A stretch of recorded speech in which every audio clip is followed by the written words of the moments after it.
옛날에 어떤 마을에 한 선생님이 계셨는데 제자 한 명이 불평이 많고 어려움을 굉장히 힘들어 하더랍니다.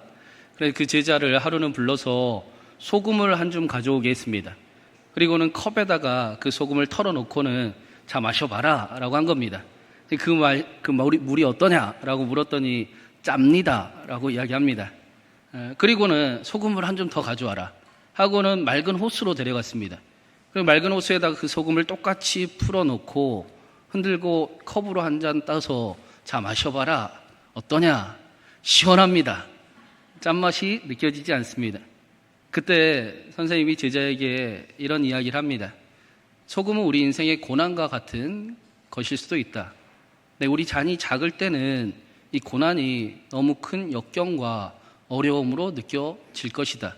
그런데 우리 잔이 큰 호수같이 큰 그릇이 되면 이 고통이 별일이 아닐 수도 있다. 그러니 작은 그릇이 되지 말고 큰 그릇이 되거라 라고 가르쳤습니다. 우리가 사도행전에서 본 사도 바울 역시 큰 그릇을 가진 사람이었습니다. 사도 바울은 로마의 죄인으로 끌려가면서도 죄수로 들어가지 아니하고 개선장군처럼 로마에 들어갔습니다. 하나님께서 바울을 내 자랑, 내 능력, 내 영광을 건 사람, 내 기쁨이라고 말씀하셨기 때문입니다. 사도 바울이 그렇게 살아갈 수 있었던 근거는 하나님께 있었습니다. 바울 역시도 하나님이 자신을 말씀하시고 바라보시는 대로 그래 나는 하나님의 영광을 건 사람이지. 내가 하나님의 영광을 이루는 사람이지. 하나님은 내 기도를 분명히 들어주시지. 하나님이 나를 통해 놀라운 일을 이루어 주시지. 나는 고귀하고 존귀한 자지 하고 개선장군처럼 로마에 입성을 했던 것입니다. 성경은 이것을 바로 믿음이다라고 가르칩니다. 우리의 믿음은 하나님의 말씀이 믿어지는 것입니다. 하나님의 말씀을 믿는 것을 믿음이다라고 가르칩니다. 하나님께서는 저와 여러분에게도 너는 나의 기쁨이다. 너는 나의 영광을 건 소중한 존재다. 내가 너에게 내 영광을 걸었다라고 말씀하십니다. 하나님이 우리에게 내 영광을 너에게 걸었다라고 말씀하십니다. 이 말씀이 믿어지는 저와 여러분 되기를 간절히 바랍니다. 하나님의 말씀이 믿어지는 저와 여러분이 신광교회가 되기를 주님의 이름으로 축원합니다. 오늘 말씀에는 그렇게 하나님의 말씀을 믿고 믿음대로 개선장군처럼 나아간 사도 바울에게 특별한 은혜가 나타났음을 한 가지 또 보여주고 있습니다. 우리 16절 말씀 한번 같이 읽어보겠습니다. 16절입니다.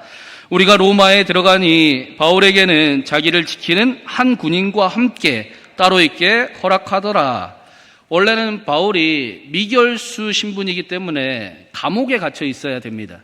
그런데 로마의 근위대장이 바울을 그렇게 하지 않았습니다. 바울에게 새 집을 얻어서 렌트집을 이야기하는 거예요.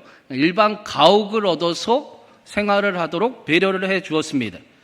다른 군인들과 다른 제수들과는 다르게 비록 한 군인과 함께 항상 동행하고 생활을 해야 되기는 하지만 자유롭게 복음도 전하고 자유롭게 생활할 수 있는 특별한 은혜를 베풀어 주었습니다. 그래서 지금 로마에 가면 이 바울이 있었던 셋집이라고 주장하는 데가 두 곳이 있습니다. 두 곳 모두 교회로 세워져 있습니다. 오늘 말씀에서도 바울은 이곳에서 자유롭게 복음을 전했다라고 말씀을 합니다. 이 일이 사실은 바울이 로마에 가고자 했던 이유였습니다. 바울은 노년에 하나님의 꿈을 꾸고 내가 로마에 가서 복음을 전하고 땅끝까지 복음을 전하리라 라는 꿈을 꾸었습니다. 그 꿈이 하나님이 주신 꿈이 지금 현실이 되는 장면을 우리가 보고 있는 것입니다. 우리가 바울의 삶을 보면 바울은 굉장히 특별해 보입니다. 기도의 응답도 항상 있는 것 같고 그의 삶에는 능력이 가득한 것 같습니다. 어쩌보면 우리와는 정말 다른 삶, 부러운 것을 넘어서 저 사람은 바울은 딴 세상 사람 같다 싶을 정도로 놀랍고 엄청난 삶을 살아갑니다. 하나님의 은혜가 바울의 삶에 특별합니다. 최근에 나온 바울의 삶만 보아도 환난과 결박인 줄 알았더니 바울에게 가장 안전한 길이 되게 하셨습니다. 유라굴로 강풍을 만나서 표류하는 것 같았는데 아니요, 하나님이 친히 선장이 되셔서 로마로 이끌어 가셨습니다. 독사에 물려서 죽을 줄 알았는데 아니요, 그 일이 신적인 존재가 되게 하고 하나님의 능력을 나타내는 일이 되게 했습니다. 많은 병든 사람을 치유를 합니다. 어떻게 바울은 항상 기도 응답이 있었을까?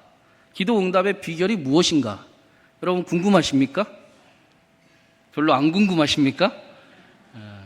비결을 잘 배워서 모든 일이 기도 응답이 되는 저와 여러분이 될 수 있기를 바랍니다. 우리는 종종 하나님께서 우리의 기도대로 응답해 주지 않으면 하나님이 안 계신다라고 여깁니다. 우리의 생각과는 다른 일들이 나타나면 우리가 원하는 응답이 아니면 하나님이 안 듣는다라고 생각을 합니다. 내 뜻대로 응답이 안 오면 하나님이 부재한다라고 여기는 겁니다. 그러나 우리의 기도대로 응답하지 않으셔도 비록 응답이 더디 오는 것 같아도 하나님은 우리와 함께 계십니다.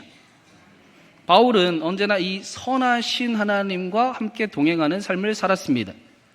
특별히 요한계시록에서는 우리의 기도가 하나님의 침묵 속에서도 응답되어 가고 있다라고 분명하게 보여줍니다.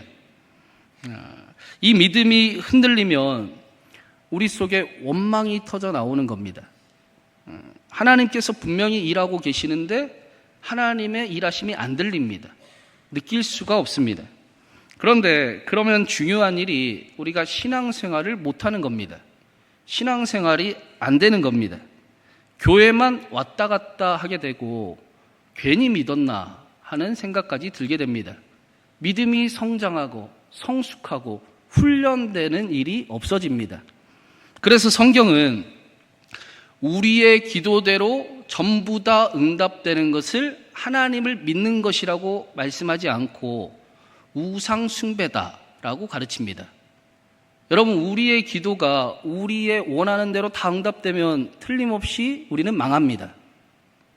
우리의 정욕대로, 우리의 욕심대로 우리 기도가 전부 응답되면 우리 삶은 틀림없이 문제가 생깁니다.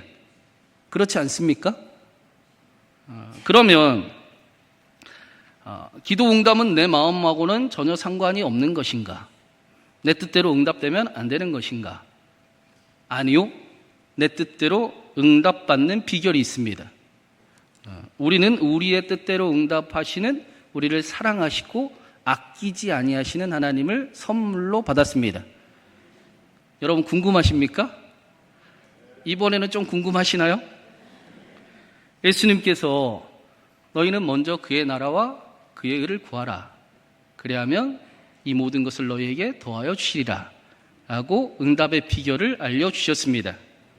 하나님의 생각과 우리의 생각이 같으면 우리 기도가 전부 응답돼도 괜찮습니다.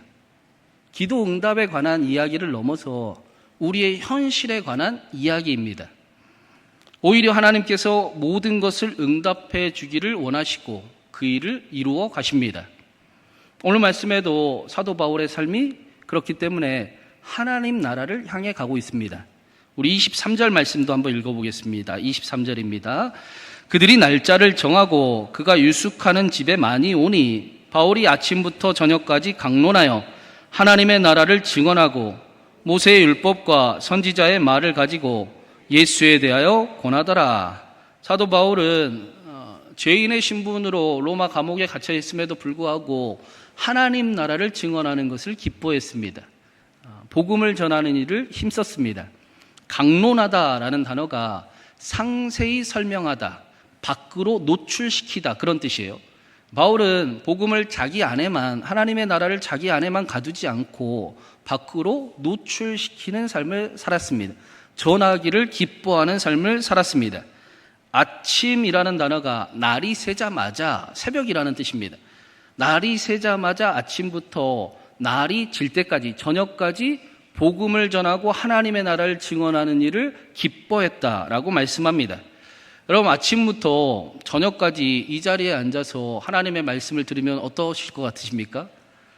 앉아서만 말씀을 들어도 지칠 겁니다. 보통 일이 아닐 겁니다. 그런데 젊은 청년들도 쉽지 않은 그 일을 노년의 바울이 즐거이 기쁘게 힘써서 행했습니다.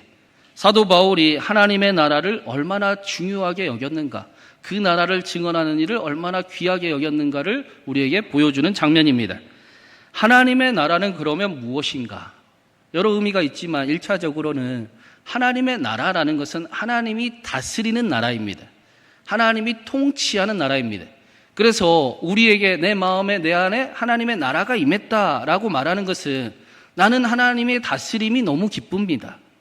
하나님의 다스림을 소망합니다. 하나님이 내 삶을 다스리시면 좋겠습니다. 그게 하나님의 나라가 임했다라는 고백이 터져 나오는 겁니다. 마찬가지로 바울이 하나님의 나라를 증언했다라는 것은 하나님의 다스리심을 증언했다라는 것입니다. 사도 바울은 자신의 눈에 자신이 원하는 대로 응답되지 않아도 선하신 하나님을 신뢰하며 살아갔습니다. 그래서 모든 사람들이, 심지어는 전도자 빌립과 그의 예언하는 딸들이 예루살렘에는 환난과 결박이 기다리고 있으니 가면 안 됩니다 라고 말릴 때도 사도 바울은 모든 일을 합력하여 선언해 주시는 하나님을 믿었습니다. 그리고 그 믿음이 환난과 결박을 가장 안전한 길로 바꾸는 일을 보게 만들었습니다. 유라굴로 광풍에 모두가 죽게 되었을 때도 하나님 앞에 서 있는 사람이 한 사람이 있었습니다. 그 사람이 바로 사도 바울이었습니다. 이제 우리는 다 끝났다, 소망이 없다, 이제 틀렸다라고 포기할 때 사도 바울은 두려워하지 말라, 안심하라, 하나님이 살리신다라고 말씀하는 삶을 살았고 그 배에 있는 모든 사람을 살리는 그런 역할을 감당합니다. 이 믿음이 친히 선장 되시는 하나님을 경험하게 만들었습니다. 멜리데 섬에서 독사에게, 뱀에게 물렸을 때에도 마찬가지입니다. 사도 바울은 신해라고 대접받기를 거부하고 신의 능력을 나타내기를 소망했습니다. 자신에게 하나님의 능력이 나타남을 믿었습니다. 자신의 기도를 하나님이 반드시 들으시고 응답하심을 바울은 믿었습니다. 그래서 언제나 하나님과 함께하기를 원했습니다. 이 믿음이 실제로 능력이 되고 응답이 되고 역사가 되었다라고 성경이 우리에게 말씀해 주는 것입니다. 예수님을 투숙객처럼 여기는 사람들은 기도도 예수님이 필요할 때, 자기가 필요할 때만 하지요. 자신의 정욕을 위해 기도하는 것은 응답되지 않는다라는 야고보의 말씀처럼 자기의 이해관계를 위해서 기도하는 그런 기도는 하늘의 관심을 끌지 못합니다. 하늘과는 상관없는 기도를 드립니다. 믿음과 삶과 기도가 하늘에서 너무 떨어져 있기 때문에 하늘의 음성이 들리지 않습니다. 하나님이 뭐라고 생각하시는지가 느껴지지 않습니다. 자기 안에 믿음이 일어남이 경험되지 않는 겁니다. 기도하면 믿어지는 일들이 나타나야 될 텐데 기도해도 똑같습니다. 기도해나 기도한 뒤나 믿음이 전혀 일어남을 경험치를 못합니다. 그런데 사도 바울의 삶의 초점은 하나님 나라를 향해 가고 있었습니다. 점점 더 하나님께 가까워지는 삶을 살아가고 있었습니다. 바울은 모든 일을 합력하여 선을 이루시는 하나님을 믿었습니다. 그분과 동행하는 삶을 살았다라는 것입니다. 그래서 하나님의 나라, 하나님이 다스리는 나라, 하나님이 책임지는 나라 안에 살았던 바울에게 기도 응답은 어쩌면 당연한 것이었습니다. 하나님이 모든 일을 합력하여 선을 이루심을 알았기 때문에, 믿었기 때문입니다. 그래서 모든 일이 기도 응답이 됩니다. 하나님이 모든 일을 합력하여 선을 이루시기 때문입니다. 모든 일이 기도 응답이 되는 겁니다. 사도 바울의 삶의 모습은 기도 응답이 나타나지 않으면 이상한 모습, 기도 응답이 나타나지 않을 수 없는 삶을 바울이 살았던 것입니다. 오늘 말씀에는 그 일이 어떻게 살아가는 것인가, 하나님 나라를 향하는 모습이 어떠한가를 우리에게 보여주고 있습니다. 23절 말씀에 보니까 바울이 하나님의 나라를 증언함과 함께 모세의 율법과 선지자의 말을 가지고 예수에 대하여 권했다라고 말씀합니다. 이 권하다라는 단어가 설명하다, 납득시키다, 확신하게 만들다, 그런 뜻이에요.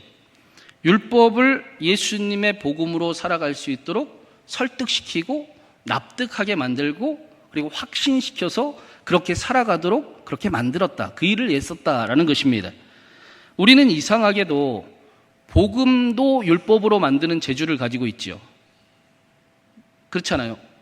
우리는 복음을 율법으로 만드는 놀라운 재주를 숨기며 살아갑니다. 우리의 삶을 율법적으로 만들며 살아가지요. 그래서 바울은 복음을 율법으로 만드는 습관을 가진 자들을 다시 복음으로 살아가도록 예수 그리스도를 알도록 설득하고 확신하는 일을 행했습니다. 이게 기독교 신앙입니다. 기독교 신앙은 율법이 복음이 되는 겁니다.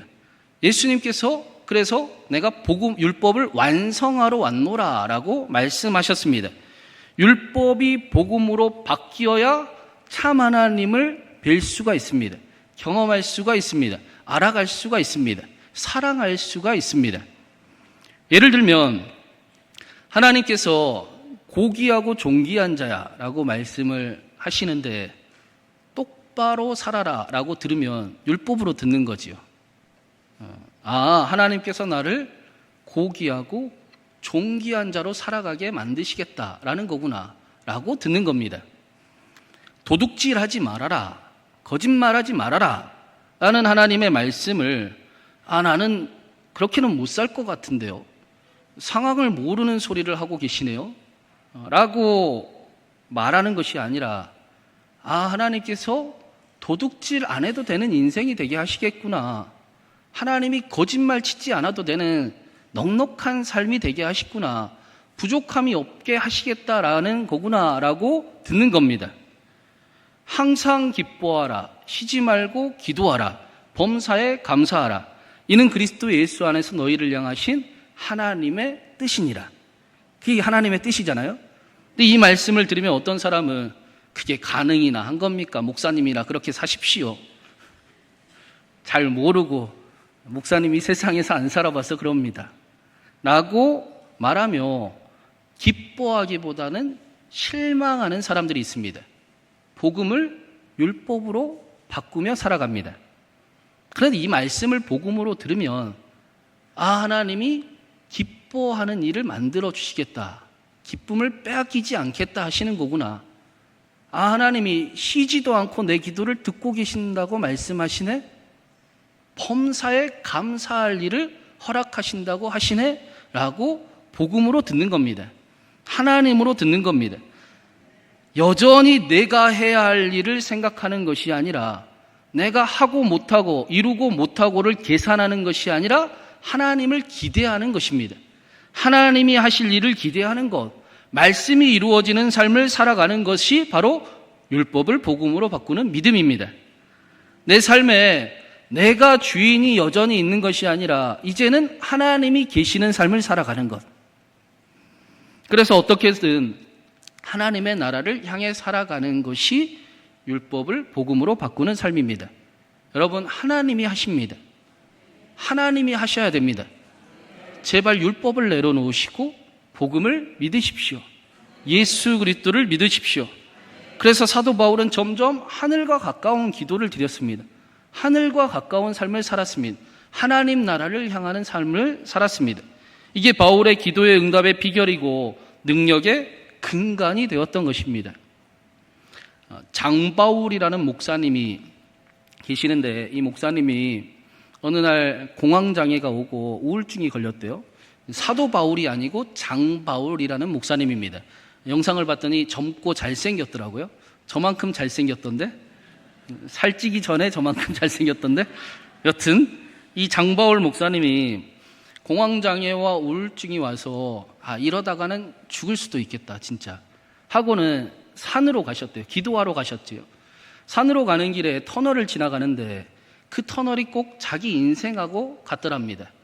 그래서 하나님 앞에 이 터널 속에 터널을 보면서, 하나님, 내가 하나님을 그렇게 사랑하고 하나님을 사랑하는 일과 교회를 섬기는 일에 그렇게 예를 쓰고 살았는데 나의 결국이 공황장애와 우울증이면 안 되지 않겠습니까?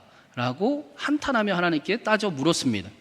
한참을 울면서 하나님께 따져 물고 힘을 잃고 하나님 앞에 서 있는데, 이 목사님의 마음에 하나님이 이런 말씀을 느껴지게 하시더라는 겁니다. 바울아, 터널은 산을 빨리 지나갈 수 있게 만드는 지름길이란다. 네 인생에 네가 큰 산을 만났는데 네 힘으로 두 다리로 그 큰 산을 올라갔다 내리려면 얼마나 힘이 들겠니? 그래서 내가 기쁨으로 이 시간을 허락하는 것은 아니지만, 내가 너의 아빠이기 때문에 나도 아프지만 내가 너를 위해서 빨리 지나갈 수 있도록 이 터널을 낸 거야. 깜깜하고 힘들어도 나를 믿고 나와 같이 가보자. 나와 함께 간다면 어느 순간 내가 두려워하고 힘들어하던 그 큰 산이 너의 인생의 배경이 되게 하고, 나를 높일 수 있는, 하나님을 높일 수 있는 간증이 되게 해주겠다.